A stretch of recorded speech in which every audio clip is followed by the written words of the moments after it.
आप सबका आशीर्वाद, आप सबका प्यार, आज पापा जो जीत रहे हैं वो आप सबके समर्थन के साथ जीत रहे हैं और एक बार फिर आप सबका बहुत बहुत धन्यवाद। देखिए, जब 11 साल झूठ से कोई सरकार चलाएगा, जब लोगों को फुसलाएगा, उनकी बातें नहीं सुनेगा, तब लोग उसको एक बार मौका और दे सकते हैं। दूसरी बार मौका देना, ये गलती दिल्ली वाली नहीं करेंगे और उन्होंने नहीं करी है। हमारी जो बहुमत से सरकार बनी है वो बहुत एक्सपेक्टेड थी। जब आप लोगों की शिकायतें सुनते हैं, उन लोगों की जो दिक्कतें सुनते हैं, उसके बाद एक्सपेक्टेड था। मीडिया वाले कह रहे थे कि शायद पलट जाएगा इलेक्शन, लेकिन जैसे हम देख सकते हैं बहुत क्लियर कट विक्ट्री है। पापा की भी बहुत क्लियर कट विक्ट्री है, सुबह से लीड में चल रहे हैं और आप सबके समर्थन के लिए वापस धन्यवाद। Thank you. सबसे पहले तो भारतीय जनता पार्टी के लोगों को जीत मिली है, उन्हें बधाई, और आशा करता हूं कि जो जनादेश दिल्ली की जनता ने उन्हें दिया है उसकी वो प्रतिपूर्ति करेंगे और वे सब आम आदमी पार्टी के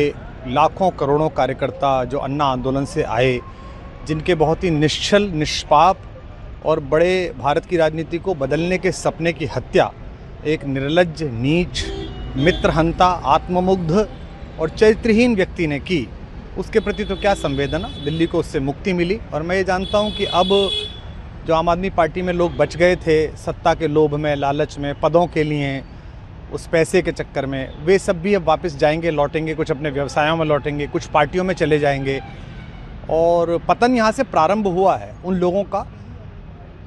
मेरे लिए कोई प्रसन्नता का और दुख का विषय नहीं है, मैं बीच में खड़ा हूँ। प्रसन्नता इस बात की है कि करोड़ों लोगों ने आशा लगाई थी, करोड़ों लोगों ने, लोग अपनी नौकरियाँ छोड़ के आए थे, व्यवसाय छोड़ के आए थे, दुश्मनियाँ ली थी लोगों ने, उन सब की हत्या एक आत्ममुग्ध आदमी ने, एक चरित्रहीन आदमी ने अपनी निजी महत्वाकांक्षाओं की पूर्ति के लिए की। उसको दंड मिला, ईश्वरीय विधान से दंड मिला। प्रसन्नता इस बात की भी है कि न्याय हुआ।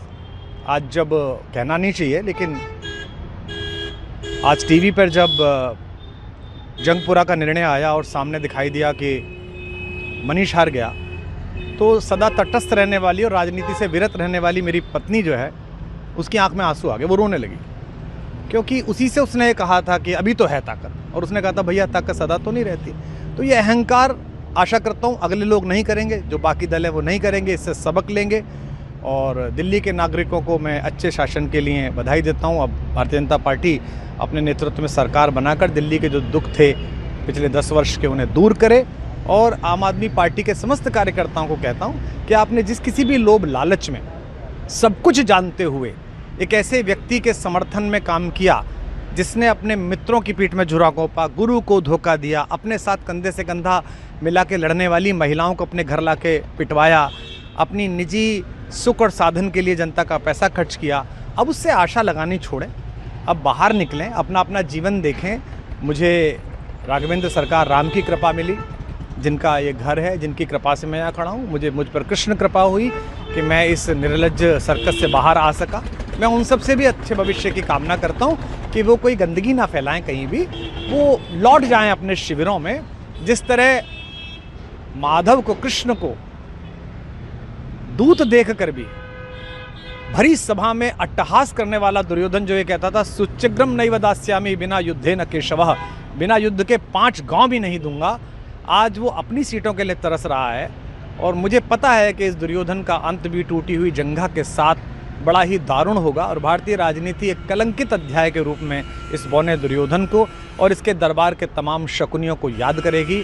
मैं उनकी मुक्ति की कामना करता हूं कि ईश्वर उन्हें इस दुख से बाहर निकाले और समस्त लोगों को बधाई देता हूं कि चलिए अंततः न्याय हुआ।